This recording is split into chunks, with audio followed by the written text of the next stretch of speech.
श्री स्वामी समर्थ. नमस्कार. मी नंदिनी माझ्या यूट्यूब चॅनलवर तुमचं खूप मनापासून स्वागत करत आहे. तुमच्या मनातील सर्व चांगल्या इच्छा स्वामी महाराज पूर्ण करो ही स्वामींच्या चरणी प्रार्थना करते आणि आजच्या नवीन व्हिडिओला सुरुवात करते.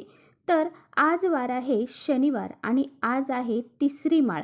तर पहा 3 ऑक्टोबरपासून शारदीय नवरात्रीला सुरुवात झालेली आहे आणि आज सर्वात महत्त्वाचा दिवस आहे तो म्हणजे तिसऱ्या माळेचा. तिसऱ्या माळेला खूप महत्त्व दिलं जातं आणि ही जी माळ आहे तर या दिवशी देवीच्या चंद्रघटा रूपाची पूजा केली जाते आणि जी माळ आहे तर ती अर्पण केली जाते गोकर्णीच्या फुलाची. तर ह्या गोकर्णीच्या फुलाची माळ आपल्याला देवीला अर्पण करायची आहे. त्याचबरोबर दुधापासून बनलेले जे पदार्थ आहेत तर त्याचा नैवेद्य म्हणून आपल्याला देवीला ठेवायचा आहे. तर या शारदीय नवरात्रीमध्ये आपल्याला देवींच्या 9 रूपांची पूजा ही 9 दिवस करायची असते. त्याचबरोबर 9 माळे अर्पण करायच्या असतात आणि 9 प्रकारचे 9 नैवेद्य देखील दाखवायचे असतात.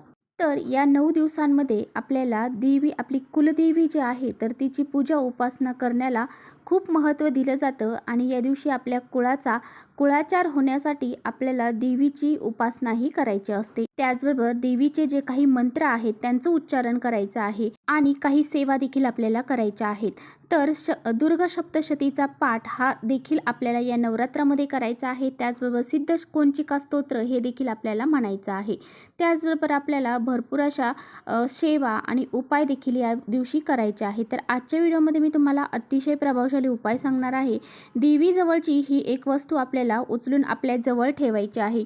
ही एक वस्तू जर आपण देवीजवळची आपल्या जवळ ठेवली तर आपल्या घरामध्ये अखंड लक्ष्मी नांदेल. रोज कुठून ना कुठून आपल्या घरामध्ये पैसा येऊ लागेल आणि आपल्या घराची, मुलांची, पतीची खूप सारी प्रगती होईल. आपल्या घरातील ज्या अडीअडचणी आहेत त्या देखील दूर होऊन जातील.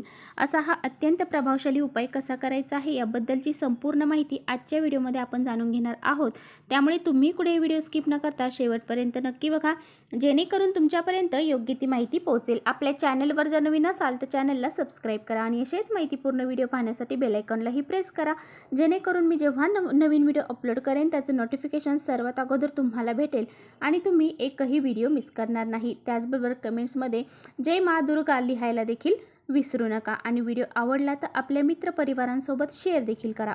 तर पहा, हा उपाय जो आहे तर तो तुम्हाला कुठे करायचा आहे तर तुम्ही जर देवघरामध्ये घट बसवला असेल तर त्या घटासमोर तुम्हाला हा उपाय करायचा आहे. जर तुम्ही घट बसवत नसाल तर तुमच्या देवघरासमोर तुम्हाला हा उपाय करायचा आहे. आणि त्याचबरोबर बघा, घरामध्ये सुतक, विटाळ आणि पिरियड्स असतील तर तुम्हाला हा उपाय करता येणार नाही. हा उपाय तुम्हाला कधी करायचा आहे तर तुम्हाला हा उपाय जो आहे तर तो आजपासून तुम्हाला नवरात्रीच्या या 9 दिवसांमध्ये जेव्हा वेळ भेटेल तेव्हा सकाळपासून ते संध्याकाळपर्यंत केव्हाही तुम्हाला हा उपाय करता येणार आहे. आता बघा, हा उपाय आपण कशासाठी करणार आहोत तर आपल्या घरामध्ये अखंड लक्ष्मी नांदावी, त्याचबरोबर आपल्या घरामध्ये पैसा यावा.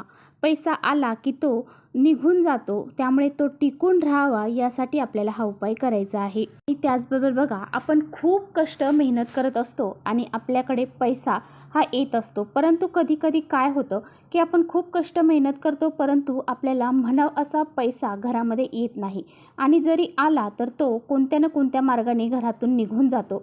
म्हणजेच आपल्या कष्टाला, मेहनतीला नशिबाची साथ मिळत नाही आणि तो पैसा जो आहे तर तो बाहेर निघून जातो. जर आपल्या घरामध्ये लक्ष्मी टिकून राहायची असेल, आपल्या घरामध्ये माता लक्ष्मीचा प्रवेश होणं आपल्याला असं वाटत असेल तर आपल्याला हा एक उपाय जो आहे तर तो आपल्या घरामध्ये या 9 दिवसामध्ये करायचा आहे. आपल्या घरामध्ये खूप दारिद्र्य आणि गरिबी आहे तर ती सुद्धा संपूर्णपणे नष्ट व्हावी, आपल्या मुलांची प्रगती व्हावी, आपल्या पतीची प्रगती व्हावी आणि आपल्या घरामध्ये श्रीमंतीचे योग हे सुरू व्हावेत यासाठी आपल्याला हा उपाय जो आहे तर तो करायचा आहे.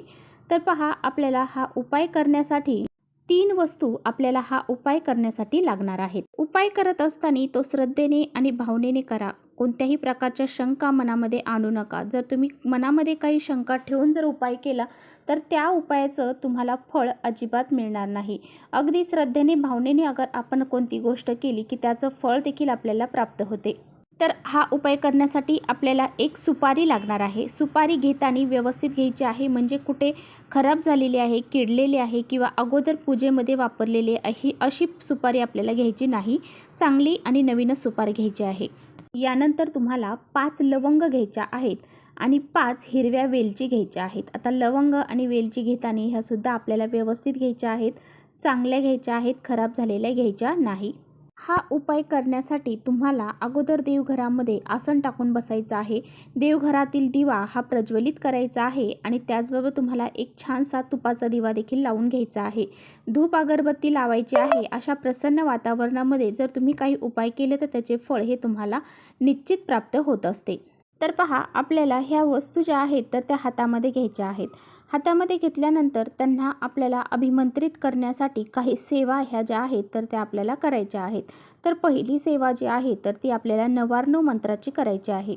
108 वेळेस तुम्हाला नवार्णव मंत्र हा म्हणायचा आहे. म्हणजे एक माळ जप नवार्णव मंत्राची करायची आहे. आता नवार्णव मंत्र कसा आहे तर ओम ह्याम ह्रीम क्लीम चामुंडाय विच्चे, ओम ऐम ह्रीम क्लीम चामुंडाय विच्चे हा नवार्णव मंत्र आहे. त्यानंतर तुम्हाला व्यंकटेश स्तोत्राची देखील सेवा करायची आहे. तर एक वेळा तुम्हाला व्यंकटेश स्तोत्र म्हणायचं आहे आणि त्याचबरोबर एक वेळा श्री सुक्ताचं पठण तुम्हाला करायचं आहे. यानंतर तुम्हाला ह्या ज्या सेवा करून झाल्यानंतर तो लाल कलरचा कपडा घ्यायचा आहे. त्यामध्ये ह्या ज्या वस्तू आहेत तर त्या बांधायच्या आहेत. त्याची एक पोटली तयार करायची आहे आणि सकाळपासून ते संध्याकाळपर्यंत ही पोटली तुम्हाला देवघरामध्येच ठेवायची आहे. तर पहा, नंतर तुम्हाला ही जी पोटली आहे तर ती देवघरामध्ये तुम्हाला तशीच ठेवायची आहे. जोपर्यंत दसरा येत नाही तोपर्यंत तुम्हाला ही पोटली तशीच त्या देवघरामध्ये ठेवायची आहे. आणि ह्या ज्या 3 सेवा सांगितलेल्या आहेत तर ह्या रोज तुम्हाला करायच्या आहेत. तर पहा, ही जी पोटली आहे तर दसऱ्यापर्यंत तुम्हाला ती देवघरामध्येच ठेवायची आहे. म्हणजे तुम्ही जिथे घट बसवत असताल तिथे ठेवायची आहे.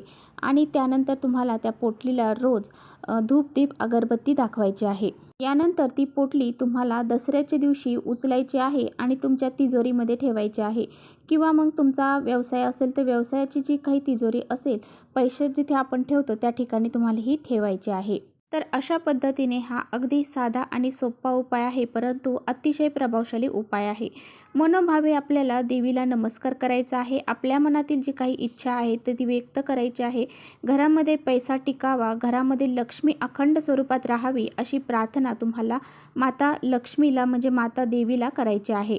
तर चला, असा एक उपाय जो आहे तर तो तुम्हाला या 9 दिवसामध्ये जेव्हा वेळ भेटेल तेव्हा करायचा आहे. इथेच थांबवते. माझा व्हिडिओ आवडला असेल तर नक्की लाईक करा. चॅनलवर नवीन असाल तर चॅनलला सबस्क्राईब करा. आणि व्हिडिओ तुम्हाला आवडला असेल, हेल्पफुल वाटत असेल तर आपल्या मित्रपरिवारांसोबत शेअर देखील करा. परत भेटूया अशाच छानशा व्हिडिओसोबत. तोपर्यंत श्री स्वामी समर्थ.